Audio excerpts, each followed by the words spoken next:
The most news in the morning. CNN's American Morning. Weekday, 6 a.m. Eastern. Let me start with you, Captain McPherson. You guys had a chance to get a bird's eye view, an aerial view of the damage. What is it like in Haiti right now from your vantage point? It's really amazing. The devastation is very widespread in the Port-au-Prince area. The earthquake was extremely damaging, and the port still has extensive damage.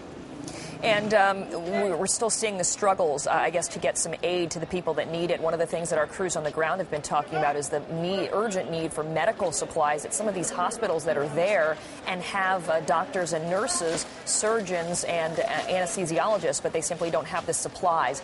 Do you have an update on how that relief effort is moving? Yeah, for the Coast Guard, we have 15 cutters in the area. We have 15 helicopters in the area. We've delivered over 38 tons of medical supplies this week and 40 tons of water this week alone. We are continuing to work closely with our partners, and we have great cooperation to get the supplies out as quickly as we can to the areas that need it. And Commander Strickland, let me ask you about this one. There's been some bright spots in your operation. One is that you were able to rescue Ina Zizi, medevac her. She was the 69-year-old woman who had survived amid the rubble of a fallen cathedral. Right there, she survived for an entire week. What was the operation like? She looked in pretty bad shape when we saw the video of her being taken out of the rubble. How is she doing, and how did you guys get her help? Yeah, basically we had just dropped off two other patients on the aircraft carrier Carl Vinson, and we got a message from the Coast Guard cutter Tahoma that they had a victim trapped or had been rescued from trapped rubble down in the Palace area of Port-au-Prince. We were able to, an amazing effort of coordination between the Coast Guard cutter Tahoma and our District Command Center in Miami, and also volunteers on the ground using email and text messages. It was an amazing coordination effort. We were able to pinpoint her location near the palace and had to make a nighttime landing there in front of the palace to get her loaded up and get her airlifted out.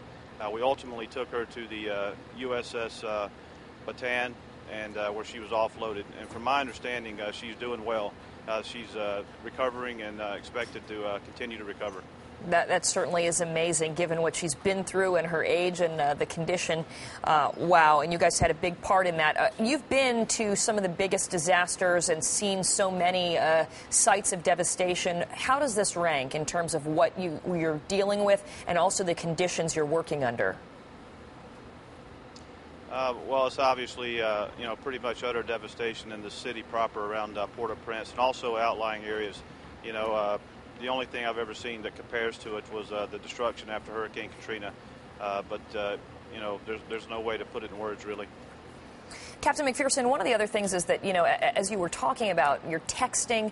A lot of the information is coming in these piecemeal ways through just people that are on the ground that see something and then try to get a message out. It seems that some of the coordination is proving to be difficult, logistically speaking. How has your mission changed or evolved as you guys have seen the need on the ground? Well, it's an extraordinary situation, so it's taken extraordinary measures. Anything that we can do to get information, to get rescuers, first responders on scene. We've used email, we've used text messaging, we've called CNN in Atlanta. We've done everything we had to do to get to locations of people in distress. And the Coast Guard's been doing that for rescuing people for 200 years, but now we have to use new ways to do it. But it's certainly a challenge here. And what is going to be your highest priority moving forward? We're at day 9. I know you talked about being able to deliver 38 tons of medical supplies and 40 tons of water. Are you shifting more toward that role right now? For the Coast Guard right now, our major mission is to continue to get the severely injured from the Haitian Coast Guard base out to the USS Comfort. And that will complete over 500 medical evacuations from the Haitian Coast Guard area.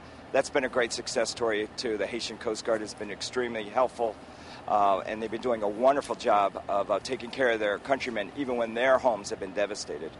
Yeah, absolutely. Well, you guys have been doing great work, life-saving work, and you're, angels of mercy for everybody that needs help and needs to get evacuated. So a big thank you, I'm sure, from the people of Haiti and for all of us as well. Thanks so much for being with us this morning, Lieutenant Commander Bill Strickland, as well as Captain James McPherson and the rest of the Coast Guard crew working there on the air crew. Thanks so much. Thank you.